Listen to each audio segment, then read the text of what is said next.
You found the skeleton. How would you tell people that this is you personally? How would you decide? Well, interesting question. I don't know. I'd have to do some research on that.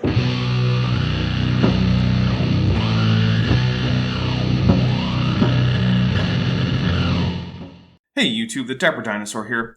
When last we left off, Stephen Meyer was giving us a horrendously bad analogy comparing DNA, or protein sequences, to a bike lock. He also got the math badly wrong because of the assumptions he imported from that bad analogy back into biology. Let's see where he takes us now. Steve, it's all you. What I've just shown is that the chance hypothesis for the origin of information is more likely to be false than true. Yeah, it's only his straw man that he falsified. Which means it's a bad hypothesis, and in science we want to infer to the best explanation, and if something's overwhelmingly more likely to be false than true, we're going to be most likely wanting to reject that, okay, and move on. And that's essentially what's happening in evolutionary biology today. And I tell this story in the book. There are many secular evolutionary biologists today. I really want to know what he means by secular. Technically, it just means that the biologists in question are neither clergy, monastics, nor lay people directly employed by a religious body. Does he mean non-religious? Well, then he should have said that, as it means something else than secular. I ask because many of the evolutionary biologists he would complain about are in fact theists of one stripe or another, including Christians. In some cases, fairly theologically conservative ones. Who are now saying neo-Darwinism, the standard textbook theory of evolution, it does a good job of explaining small-scale variation. It doesn't do a good job of explaining the big changes in the history of life, the origin of new information, the origin of the new body plans that arise in events like the history of life. It's just a lie to say that that's a big controversy in evolutionary biology. How these things come about is actually fairly well understood down to the level of which mutations in which genes are probably responsible for what Meyer would call a difference in body plan. I'm with Todd Wood on this one. There simply is no crisis in evolutionary biology. What there are open questions. Many new theories of evolution are now being proposed because of the problem that I've described tonight about the origin of information and other similar problems having to do with the origin of the big body plans as well. It turns out that's even a bigger problem, and I discuss those in the book. So I'm not aware of any new theories being proposed, although new hypotheses within the theory of evolution are proposed all the time, and some gain acceptance, like endosymbiosis.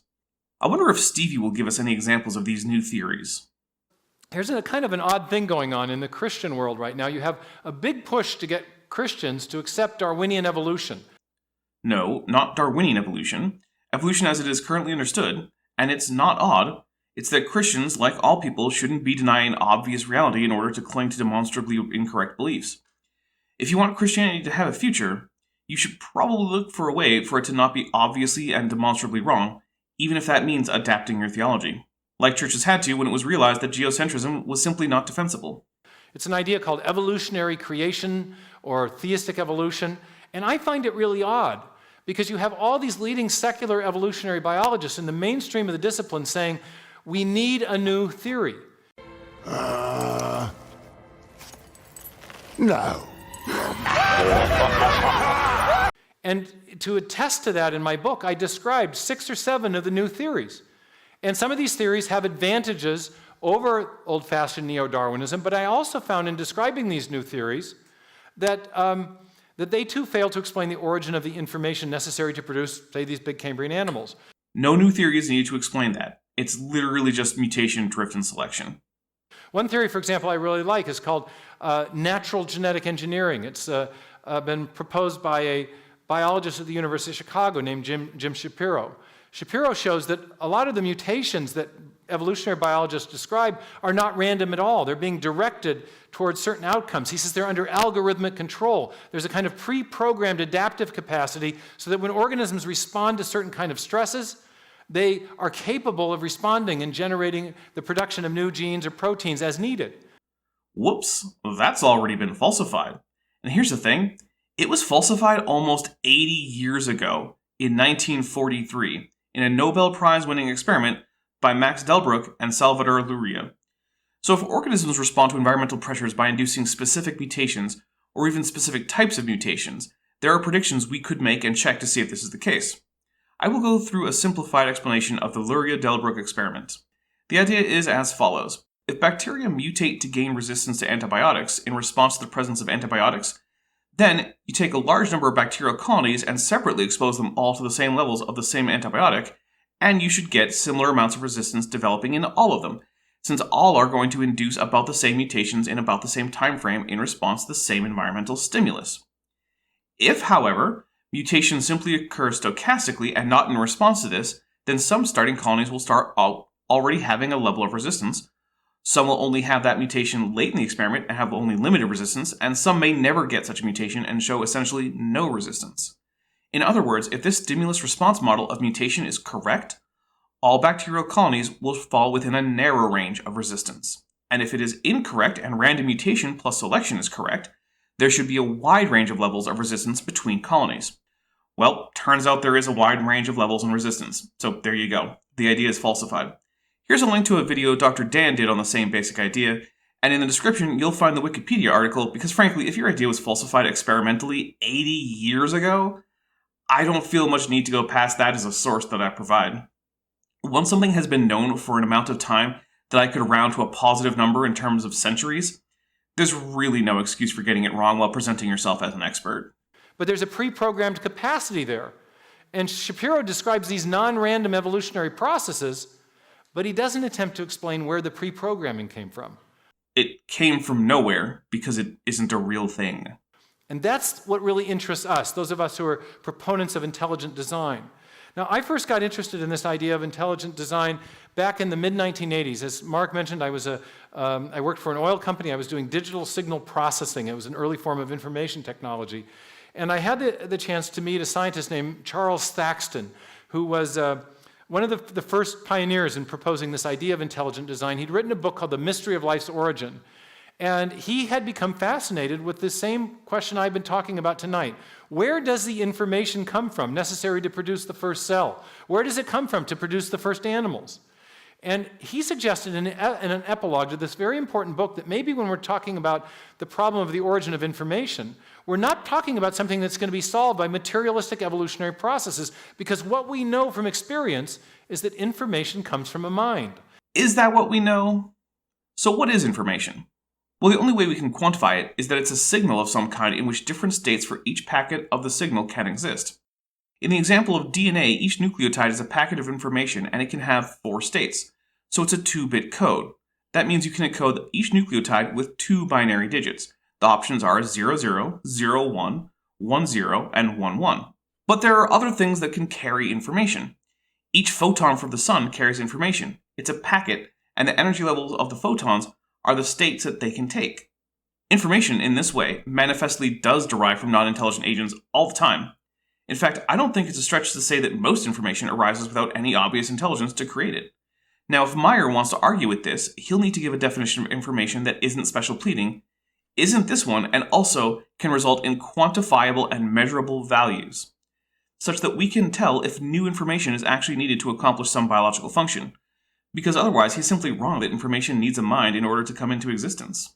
And for him, there was this kind of intuitive connection between mind and information. Intuition tells you that the Earth is flat, the speed of light is infinite, and that heavy things fall faster than small things, none of which is true. Intuition has no strong correlation to how the world actually works. In fact, it's quite likely to lead you astray. And he said, maybe what we're looking at is evidence of an intelligent cause. Well, in 1985, I had a chance to get to know Thaxton. He mentored me for about a year before I went off to grad school. And when I went off, I was pretty intrigued with his ideas, but not totally convinced yet. And I had a burning question in my mind, and that was, could this idea that information is pointing to intelligence, could that be formalized as a rigorous scientific hypothesis? I think it probably could be, but somehow I doubt that Meyer did so properly. I mean, he still hasn't even bothered to define his terms. Now, ironically, I ended up reading a lot of the works of Charles Darwin to get to the bottom of this question. Why? Why would anyone think that looking at the works of a man from 150 years ago, before we even knew how Mendelian genetics works, never mind actually having discovered how DNA works, give you any insight onto how new genetic traits come about? It's like reading Benjamin Franklin's letters about electricity so you can figure out how to program a computer. It's a beyond stupid thing to do. In part, this is my mentor, Charles Thaxton.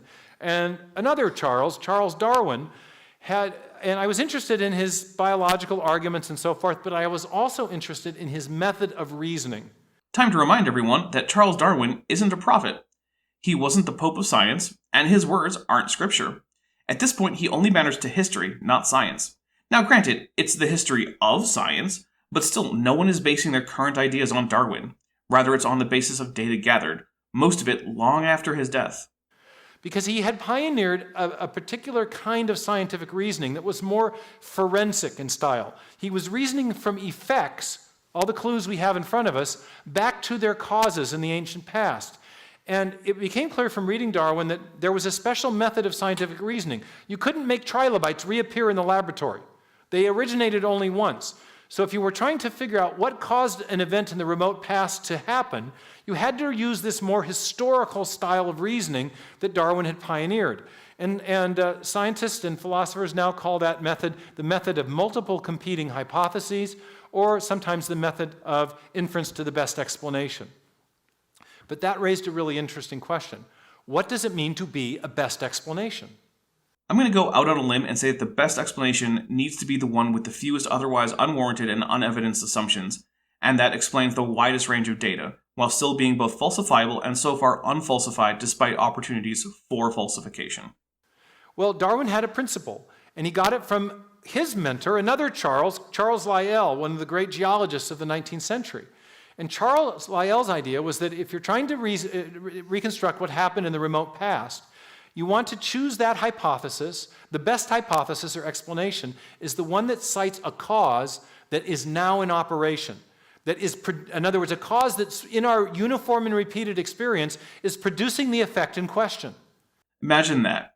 I see something happening now with consistently the same cause, and then I suppose that's probably what caused it in the past. And remember, if we have a problem with that, it's basically impossible to ever solve a crime with no witnesses, because this assumption is basically the bedrock of science. That laws of nature aren't changing all the time, rather they're consistent across time and space. This is the basis not only for all science, but also specifically for the forensic science, that I hope Meyer would place his trust in if, God forbid, someone close to him were the victim of a crime that left no witnesses. And when I came across those words on the title page of his book, Causes, by reference to causes now in operation, a light went on for me. And I began to think about the problem of the origin of information. I asked myself a question: what is the cause now in operation that produces digital code? Did you notice the bait and switch there? He starts out asking about information and then switches to digital code, which he's already primed his audience to equate with computer code. It's slimy, dishonest, and I hate it. What do we know from our uniform and repeated experience about the origin of digital code? Sometimes it comes from humans, and sometimes it comes about without humans, such as in the case of mutations in DNA, which, as we already discussed, is a 2-bit code. Soon after, I encountered another author who was writing about he was applying the information sciences to analyzing the information in DNA. And he made an offhand comment: the creation of new information is habitually associated, he said, in our uniform and repeated experience, with conscious and rational activity. Yeah, but he didn't say our uniform and repeated experience. He said habitually, which means usually, but not always. If I habitually drink 2 cups of coffee in the morning, it means that there are days when I drink more or less. Otherwise, it's not just a habit, it's a constant. If I would say that I always drink 2 cups of coffee, that would constitute a uniform experience. So basically, Steve is just lying about this quote and doing so openly and brazenly. There isn't even a point of me looking up the context, which probably wouldn't help his case, since he's not even reporting the part that he cherry-picked and put up on screen accurately. What do we know from our experience that produces digital information? Well, minds, intelligent agents. And random mutation, yes, go on. And Bill Gates has sort of intimated something like this when he says the DNA is like a computer program, only much more complex than any we've ever devised. Non-biologist has hot take comparing biology to the thing he knows about isn't exactly a newsworthy or significant thing. I think that's a very interesting statement, because if you think about the implications, you realize there are none, because DNA doesn't work anything like a computer code. It doesn't arise the way computer code does, and we know how variations originate, because we watch them happen in real time, and it doesn't look like someone writing code. Intelligent agents. That's what we know from experience. That's the one cause of which we know that generates information. And I thought, that's very significant because as I thought about it, it's not just the code in software, it's any place we encounter information in a digital or alphabetic form, whether it's in a hieroglyphic inscription or a paragraph in a book. Or the emission spectrum of a hot cloud of gas in space. Oh, wait, right, Meyer's completely wrong and comparing apples and oranges. Or a section of code in a radio signal or embedded information in a radio signal. Whenever we find information and we trace it back to its source, we always come to a mind, not a material process. Except in all those cases when we don't. Unless, like I've said, Meyer wants to bother to define information in some non-standard but still useful way. He hasn't, so I can't do anything but use the normal definition. And so I've argued in my two books, Darwin's Doubt, which concerns the origin of animals, and let's go back here, and Signature in the Cell, that the origin of information that we see arising in the history of life is best explained by a designing intelligence. It's true, he has argued that, I'll give him that. Now, no one outside of some religiously motivated pseudoscience and laypeople have found it convincing, but those books were at least an attempt. And the ironic, somewhat mischievous approach I take is to use Darwin's own method of reasoning to make that case. I come to a different conclusion. Darwin wanted to deny that there was actual evidence of design in nature. Or did he just find that that's where the evidence led him? But I'm arguing that based on what we now know, in particular what we know about the digital information stored in DNA, and I've really only given you just a little bit of the story, because it turns out in addition to digital code in DNA, we have networks of genes that function like integrated circuits. They're called developmental gene regulatory networks, and you can read about them and what they do. One of the things they do is put the lie to the entire premise of Darwin's doubt. So yes, by all means, everyone, go read about them. In my book, we also know that the information in DNA is only part of the information that's necessary to build a whole animal form, that there's a hierarchically organized information processing system that's kind of like, say, the information that we've got information that is necessary to build a circuit board, more information necessary to build the computer. The computer can be linked into hierarchy of networks.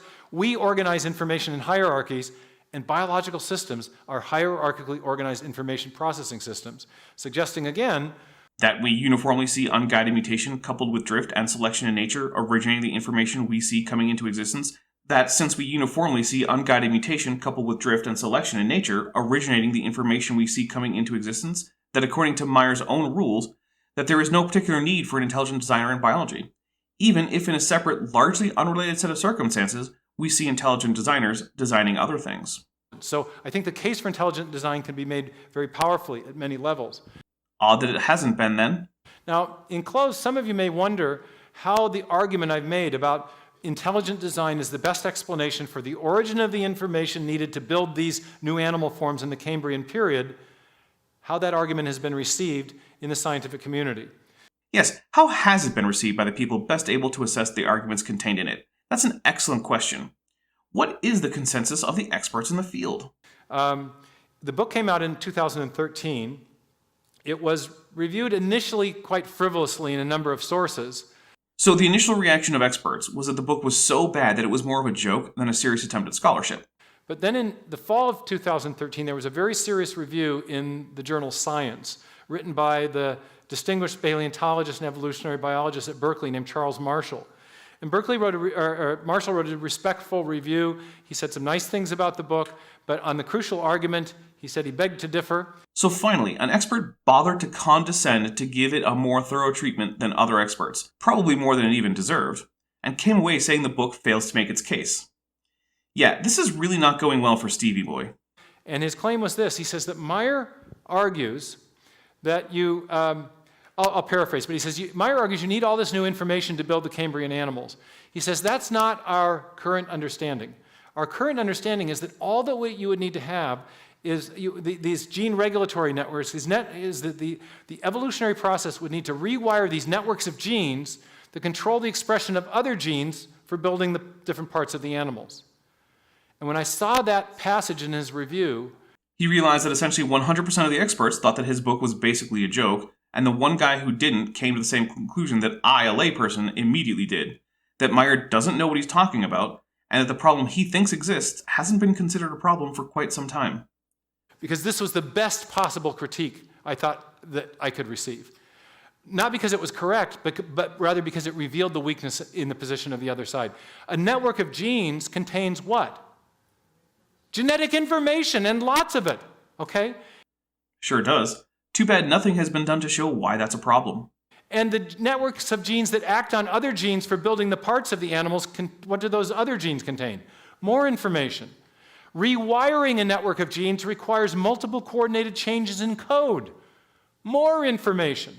So to explain the origin of the information necessary to build the Cambrian animals, this leading evolutionary biologist begged the question.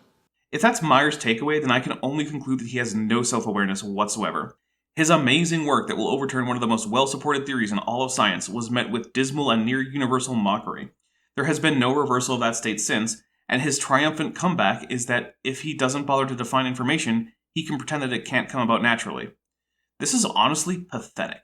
He simply pushed the question back and said, well, it's in the information that was there prior to the building of the animals or something, okay? Yes, he did push back the question, but luckily that's a question that's been answered. And in doing so, it also shows the main thesis that Meyer has in his book, that the phyla were specifically created because we have no explanation for how their ill-defined body plans came about apart from magic, is simply incorrect.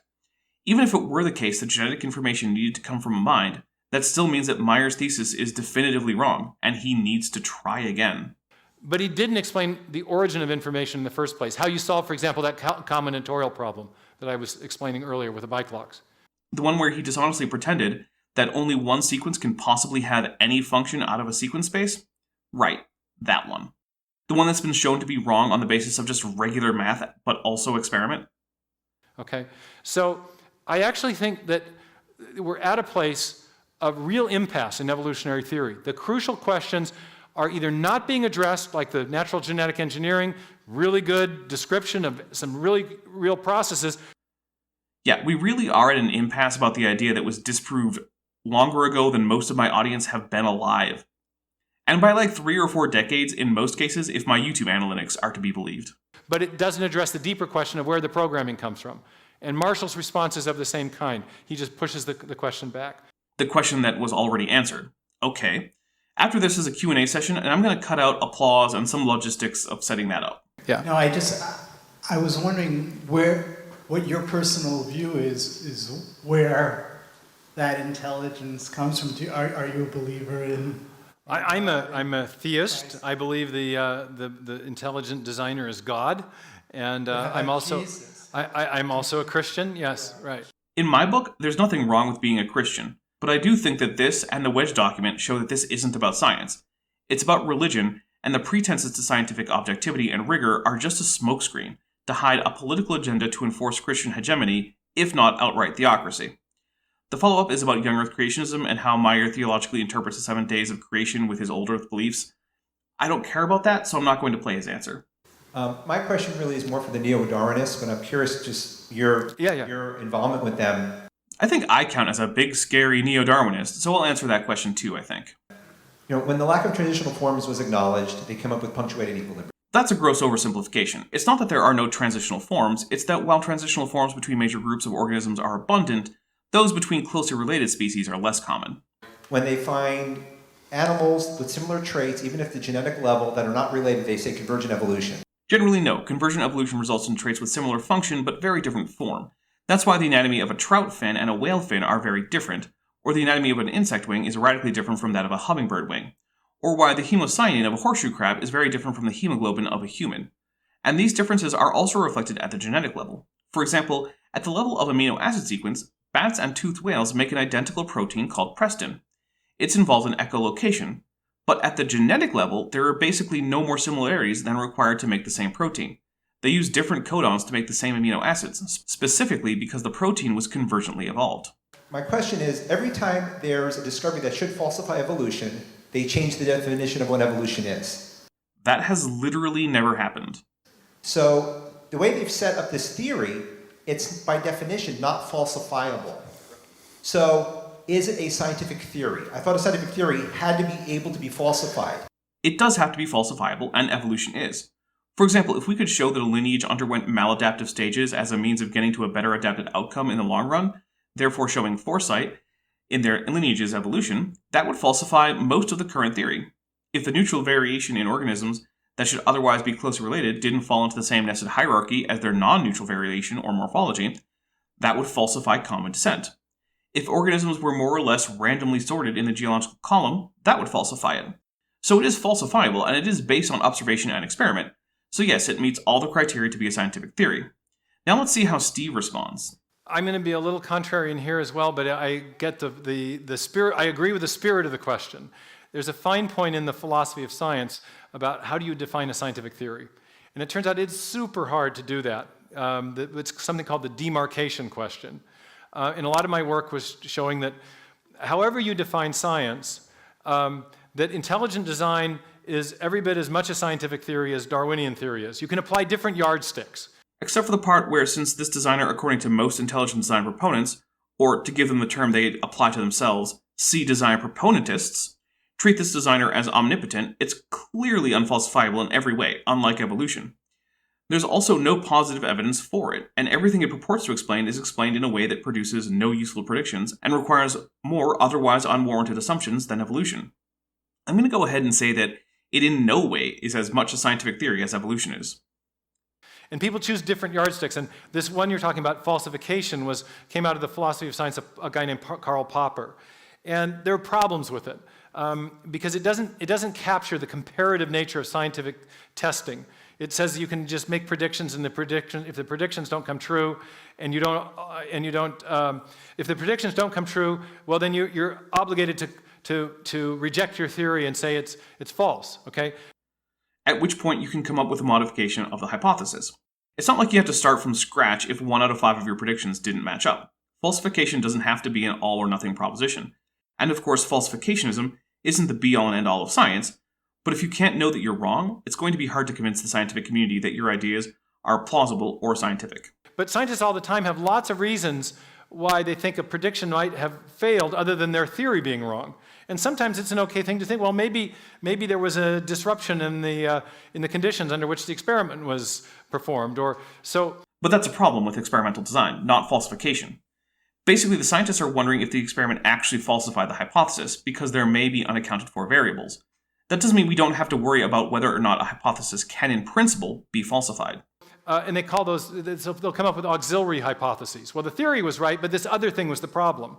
And it's a judgment call, ultimately, as to when you've added too many of those in an implausible way to save a theory, all right? Oh no, like nearly everything else in human existence, there are continuum problems in science.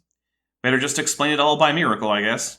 I think a better idea about what constitutes science, a better description of the way science works is this method I call inference to the best explanation, where we're really testing things by comparing explanatory power and predictive power. There's a comparative aspect to this.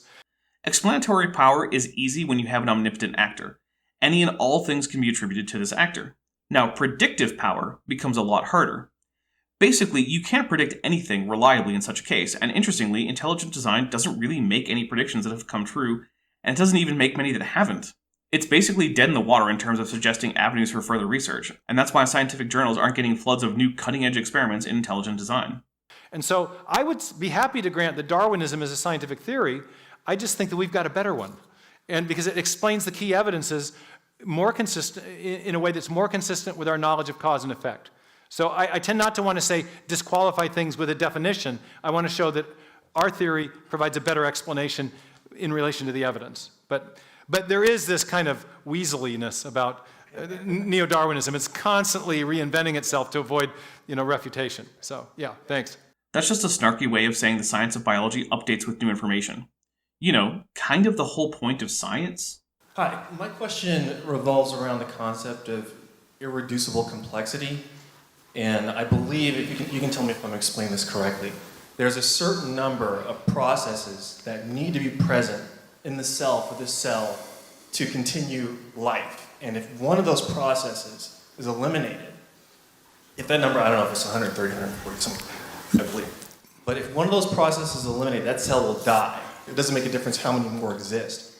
So, given that, how do secular biologists argue that all of these were present at one time and now we have life, rather than slowly accumulating all these processes at one time and still not being able to have life until you get to 140 or 150 or however many it take. A few things. One, by any definition that is useful, irreducibly complex features can and do evolve. I've talked about it plenty of times before, but here's a link to Dr. Dan talking about an irreducibly complex structure that evolved in modern history, in HIV. Second, the fact that modern life is dependent on a certain number of such structures, such that any of them being missing is fatal, doesn't mean that the first life was so dependent. Right now, I require oxygen because while my cells can and do use anaerobic respiration, they can't do it enough or at a high enough rate to keep me alive without oxygen. This was not true of all my distant ancestors. And this might be overload, but here's him talking to Dr. Dan and failing utterly to defend his positions. And here also is a video in which I got to speak to Dr. Behe, and frankly, I wasn't impressed with his defense of his positions and hypothesis as something that could be reasonably called science. Yeah, really, you did a nice job explaining this. Okay, the idea of irreducible complexity was first proposed by a biochemist named Michael Behe. I was with him last week in Pennsylvania, where he's from. Here's a fun story. When Behe talked about this in court during the Dover trial to get Of Pandas and People, the creationist book we've already mentioned in this series earlier, kept in schools, Behe said that he hadn't found much research on the evolution of the flagellar motor. The cross-examining attorney then produced a printed stack of papers of that exact thing. I guess Behe didn't look very hard. And Behe highlighted these little tiny miniature machines and circuits that are being discovered inside even the simplest cells. I wish I had the pictures. I shared some of this with the faculty this morning, but one of those little machines is called a bacterial flagellar motor. He made it very famous. It's literally a rotary engine. That's why there was so much work going into researching it. Because it's cool. It has a rotor, a stator, a U-joint, bushings, bearings, a drive shaft, and a little hook-like tail that functions like a propeller. It turns at 100,000 RPM. It's hardwired into a signal transduction circuit and can reverse directions on a quarter of a turn. It allows the bug to chase down the sugar it needs to eat. It's amazing, okay? And amusingly, every single irreducibly complex structure Behe put in his book Darwin's Black Box is something that not only can evolve, but that sufficient research has been done that it can reasonably be said that it is known how they evolve. Like really, just do a search on Google Scholar. You'll get hundreds, if not thousands of hits on this. High tech and low life. Behe argues that systems like this, there are many things the mutation selection mechanism can explain, he said, but things like this it can't explain. Because the whole idea of mutation and selection is that natural selection preserves things that confer a functional advantage. But these machines that have all this one particular machine has about 30 protein parts. And if any one of those parts is missing, the machine doesn't work, and this is what you're alluding to. And this applies at higher levels as well, but when you break it down to these machines and circuits, it really becomes a very tractable engineering problem. And Behe shows that the 29, 28, 27, 26 part version of this motor simply has no function. He alleges. He's wrong. So the intermediate stages on the way from whatever simple thing it started with to the fully functional motor are simply non-viable, which means they won't be selected, which means that the evolutionary process will terminate in encountering those non-functional combinations of parts. So that means that you can't build the motor or these motors gradually in a step-by-step Darwinian fashion, but that's the mechanism that is allegedly gets rid of the need for the design hypothesis. That unguided, undirected mechanism of mutation and selection explains the appearance, but not the actuality of design, say the Darwinists. So Behe says, look, if there isn't a designer substitute mechanism that explains the appearance of design, and we have a striking appearance of design in these little nanomachines, maybe they really were designed. There are basically two ways in which irreducibly complex systems tend to evolve. One is acceptation, in which a system that evolved for one purpose ends up being useful in another, and then refinements are made. This is the case with the bacterial flagellum, which evolved from some transmembrane transport proteins. The second is via a metaphorical scaffold. Think of a stone arch. Only with every stone in the arch in place will it stand. Remove just one and it'll collapse. So, how do you build something that can't stand without everything in place? Well, with a scaffold. Make a nice wooden scaffold that has the basic shape of the arch and brace the stones against it. After the final stone is in place, you can remove the scaffold. This is how things like the mammal blood clotting cascade can form. You have parallel and redundant ways of performing functions which are interrelated. Then if one of them ends up being able to stand on its own, the rest can end up mutating away with no significant harm or even with some benefit, such as energy saving. And you're left with the absurdly complex, and irreducibly so, mammal blood clotting cascade. Irreducible complexity simply isn't a problem for evolution, and this has been well known since Behe wrote his book in the first place. The only retreat irreducible complexity fans have is to simply say that such systems were never irreducibly complex in the first place, which just makes the whole thing unfalsifiable, and so not part of science. Hey, there's a concept. Yeah, so that's what, yeah, and what you asked how they explain this. What has been proposed is there are some intermediate structures that might show that the complexity is not irreducible. Nope, it's still irreducible by Behe's definition. Sorry, but things that meet his definition can evolve. And there is something that's been discovered called a little type 3 secretory system. It's a little syringe that has 10 parts, and it's actually in a fully built flagellum. It's on the inside, and then all the other parts get built around it. And in some bacteria, you find these little syringes operating in isolation. But what the people who want to invoke those as the intermediates on the way to the full system don't tell you is... No one is hiding the ball in evolutionary biology papers. I'm not going to let Meyer just accuse his intellectual opponents of hiding things when this is the man who will tell an audience that mammals evolved in the Eocene, when in fact it was the Jurassic. He can clean out the plank in his own eye before he comes after the speck in the eye of professional scientists working and publishing in a field that he can't help but misrepresent. He doesn't get to finish after that on my channel. Sorry. And spoilers, he just lies about flagellar evolution. Or at least, if he's not lying, he's massively ill-informed. My question is kind of a merging question of apologetics, methodology, and also this idea of presupposition. Presuppositional apologetics is what you do when you don't think you have any reason for people to believe you beyond sophist word games. As we're talking about this issue of irreducible complexity, it is very interesting because it comes down, my understanding, to an issue of presupposition. Because the evolutionary biologist is presupposing, like you said earlier, no deleterious mutations. Excuse me, the did you just say? Nope. Deleterious mutations are well known and accounted for. Only good mutations. Nope, most mutations are neutral because they tend to occur in regions of the genome that are not sequence constrained, which means they can't really change anything. And even in the sequence constrained regions, they can switch between synonymous codons, meaning that there is in fact no change to the phenotype of the organism. Resulting with enough time in some machine that you can build sequentially, which is really a presupposition that they presuppose that, first of all, it's not going to get destroyed along the way. Nope, being destroyed along the way is part of natural selection and genetic drift. Again, that's part of evolutionary biology. Second of all, there's enough time to do it. So my question then, as you think about presuppositions and the need for information, and you're looking for a better model that has information given, that is a designer, what about including in your apologetic, and maybe you do? I like that Stephen Meyer is so obviously an apologist and not a scientist, that this guy just assumes he is one, despite Meyer's attempt to veil that fact behind the totally not religious Promise Guys Discovery Institute branding. Other arguments of that nature of presupposition. The question of not only where do we get information from, what's a better explanation for information, but also what's a better explanation for certain laws of logic, certain laws of science. This is a transcendental argument that Bonson talks about in the presuppositional apologetics. So do you incorporate this argument for a need for a giver of moral law, a giver of logic, the very things that philosophy begs for, but then also, information that sort of relates to that too, isn't that? Look, if you think that a god meets your philosophical requirements for how reality must be structured, then cool. It's not going to get you to Christianity, and attempts to do so always just come down to I'm right because I say so. Don't do presuppositional arguments. It's the least convincing form of apologetics. I'm a big fan of both the moral argument and the epistemological argument for God's existence, the argument from epistemological necessity. Cool, I don't care about this question. It's not scientific, which is okay, it's not meant to be. But this channel is primarily about science, and there's a reason I don't really address arguments for God that aren't based around scientific claims. We're skipping ahead.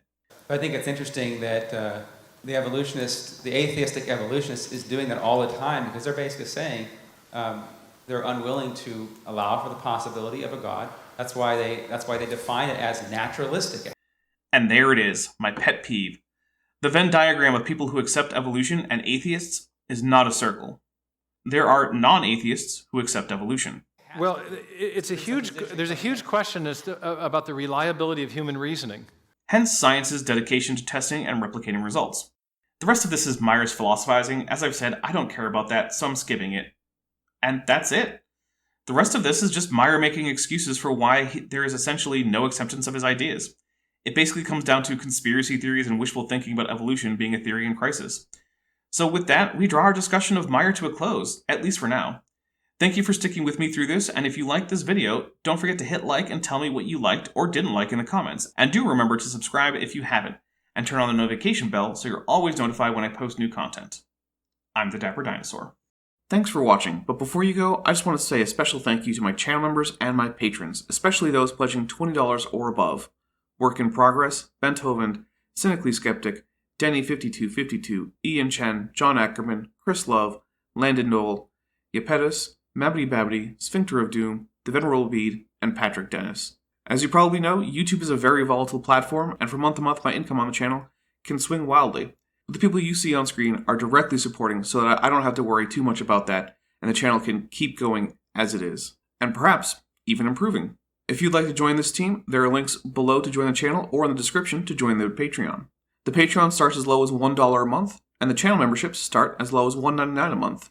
On Patreon, you can even get a discount for pledging annually. If you do decide to pledge, you'll get access to an exclusive Discord server just for channel supporters, as well as early access to all of my pre-recorded videos, often up to 2 months in advance. Higher tiers will unlock even better perks. Now, if an annual or monthly pledge isn't right for you, but you still want to support the channel, there is a merch store down in the description, as well as an Amazon wishlist, just for me. And if financial support isn't something you can or want to do, then if you still want to help out the channel, please just like and share these videos and make sure you comment on them. It really helps the channel out. Thanks again for watching. How